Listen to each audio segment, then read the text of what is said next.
Okay, మీలో మీకు నచ్చని పాయింట్స్ ఏంటి?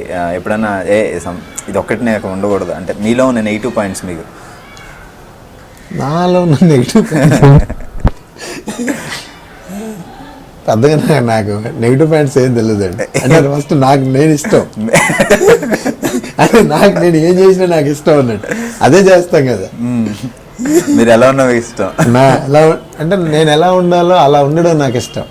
అంటే ఫస్ట్ నుంచి నాకు డిఫరెంట్ ఇష్టం కాబట్టి ఇది తప్పు ఇది ఇలా ఉండకూడదు అనేది నాకు తెలియదు. సో సంపూర్ణేష్ బాబు అంటేనే ఒక వెరైటీ.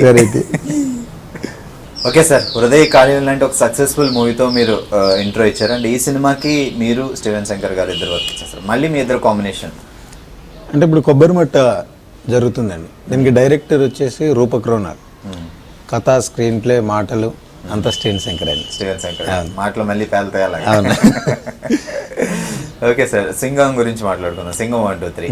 సో ఈ అంటే మీరు బాగా ఇష్టపడే మోహన్ బాబు గారు ఫ్యామిలీ ఈ సినిమాని ప్రొడ్యూస్ చేయడం, ఆ సినిమాలో మీరు హీరోగా యాక్ట్ చేయడం, ఆల్రెడీ వాళ్ళ హీరోలు చాలా మంది ఉన్నారు, అయినా మిమ్మల్ని హీరోగా పెట్టి వాళ్ళు సినిమా చేయడం, నిజంగా ఇదంతా మీకు ఇది కూడా మీకు అంటే మీ జర్నీ అంతట్లోనూ అని మీకు అన్ని సర్ప్రైజింగ్లే కదా? అవునండి, అవును, 100% సర్ప్రైజ్లే.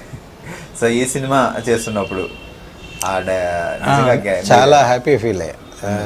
ఎందుకంటే పోలీస్ డ్రెస్ ఫస్ట్ అంటే అది ఒక సినిమా మనం తప్ప ఎప్పుడో చిన్నప్పుడు తప్ప మళ్ళీ ఎక్కడ వేసుకోలేము. తర్వాత ఓన్లీ అది పాసిబుల్ అయ్యేది సినిమాలలో. ఆ డ్రెస్ వేసుకొని యాక్ట్ చేస్తున్నప్పుడు చాలా హ్యాపీగా అనిపించింది. అక్కడ ఇంకోటి ఏంటంటే మెయిన్ మా ఫేవరెట్ హీరో మోహన్ బాబు గారి వాళ్ళ బ్యానర్లో కృష్ణ ప్రొడ్యూస్ చేయడం చాలా హ్యాపీ. ఎట్లా అంటే ఈ సినిమాలో మీరు ఫైట్లు కూడా ఇలా తీశారు బాగా. అంటే కాన్సన్ట్రేషన్ అంతా అది విష్ణన్ననే అని ప్లాన్.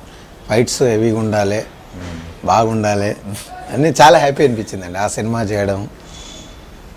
పోలీస్ ఆఫీసర్గా దాన్ని చాలామంది అంటే ఎక్కడన్నా వెళ్తున్న టైంలో ఎక్కడన్నా పోలీస్ వాళ్ళు కనబడ్డా కానీ నువ్వు పోలీస్ అదేదో సినిమా చేసావు కదా ఇప్పటికీ నిజే చాలామంది గుర్తు చేస్తారు.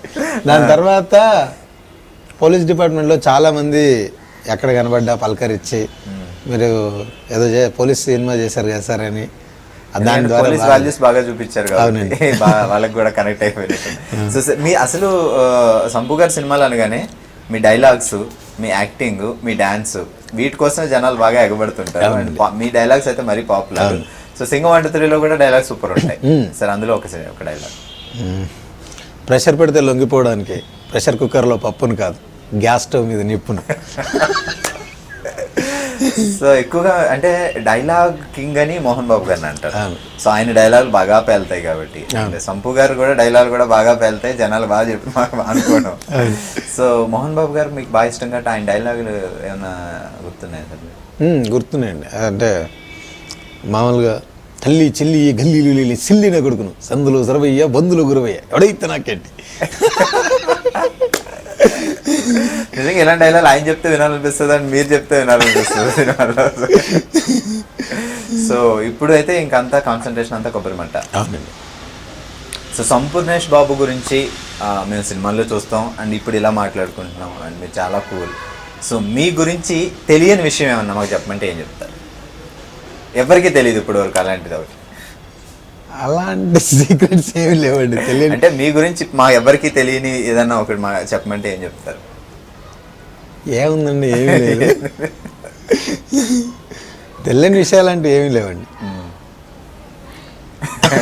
నేను గుర్తు చేసుకుంటున్నాను ఏమైనా ఉన్నాయా? లేదండి, తెలియని విషయాలు ఏమీ లేవు. ఓకే సార్, ఫ్యూచర్లో అంటే మీరు ఏమన్నా ఎప్పుడైనా డైరీ కానీ ఏమైనా రాసుకొని ఫ్యూచర్లో చేయాల్సిన పనులు ఏమైనా రాసుకుంటే ఒక 4 things ఫ్యూచర్లో చేయాల్సిన మీ గోల్స్ ఇలా ఉండాలి ఫ్యూచర్లో అని అడిగితే ఒక 4 ఏం చెప్తారు ఫ్యూచర్? అంటే నాకున్నాయండి, అంటే నాకున్నాయన్ని కొన్ని థాట్స్ ఉన్నాయి. ఫ్యూచర్లో నేను ఇవి చేయాలి అంటే ఏ స్థాయిలో ఉన్నా నేను ఇవి ఇలా బ్రతకాలి ఇలా అనే థాట్స్ నాకున్నాయి. కానీ మరి ఇప్పుడు ఇది చెప్తే బాగోదు, త్వరలో చెప్తా. అంటే ఇంకో 2-3 years తర్వాత చెప్తే బాగుంటాయి. మరీ ఇప్పుడే మనం చెప్పాను అనుకో ఇంకా అది ఇంకోలా ఉంటుంది అన్నట్టు. ఓకే సార్, మీరు ఏదైనా చెప్పడం కాదు చేసి చూపిస్తారు అర్థం. సో మామూలుగా అంటే ఇప్పుడు ఒక హీరో అంటే బయటకు వెళ్ళినప్పుడు చాలా ఫ్యాన్స్ ఉంటారు, చాలా హడావిడి ఉంటుంది. అండ్ సంపూర్ణేష్ బాబు అంటే ఆ క్రేజ్ ఒక్కసారే మీకు చాలా క్రేజ్ వచ్చింది, పాపులారిటీ వచ్చింది.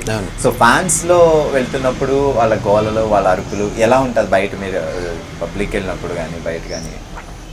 సో ఈవెన్ మీరు షూటింగ్లో ఉన్నప్పుడు అక్కడ వచ్చి జనాలు వచ్చి కూడా మీకు బాగా అంటే మామూలుగా సిటీలో కారులో తిరుగుతున్నా కానీ మ్యాక్సిమం పలకరిస్తుంటారు.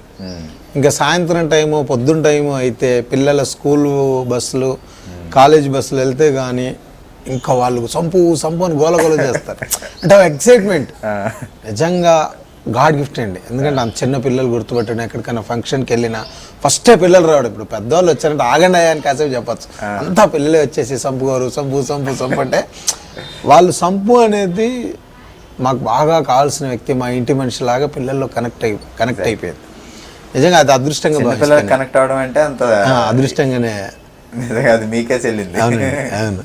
ఓకే, మామూలుగా పాపులారిటీ విషయానికి వస్తే కూడా రీసెంట్గా నేను విన్నది ఏంటంటే, అక్కడ ఒక చోట మూవీ ఫంక్షన్ అవుతుంటే అక్కడ ఒక సంథింగ్ ఏదో జరుగుతుంది, మీరు మధ్యలో ఎంటర్ అయ్యేసరికి ఆ థియేటర్లో జనం అంతా మీ గురించి అదిచి గోల్ పెట్టేశారు. అండ్ సంపు అంటే ఇంత ఫ్యాన్స్ ఉన్నారండి, వేరే వాళ్ళ ఫ్యాన్స్ అంటే లైక్ ఒక హీరోకి ఒక ఫ్యాన్స్ ఉంటారు, హీరోకి ఫ్యాన్స్ ఉంటారు, బట్ మీకైతే అందరు ఫ్యాన్స్ సంపుకి ఎంకరేజ్ చేస్తూనే ఉంటారు. సో అలాంటప్పుడు మీకు ఏమనిపిస్తుంది?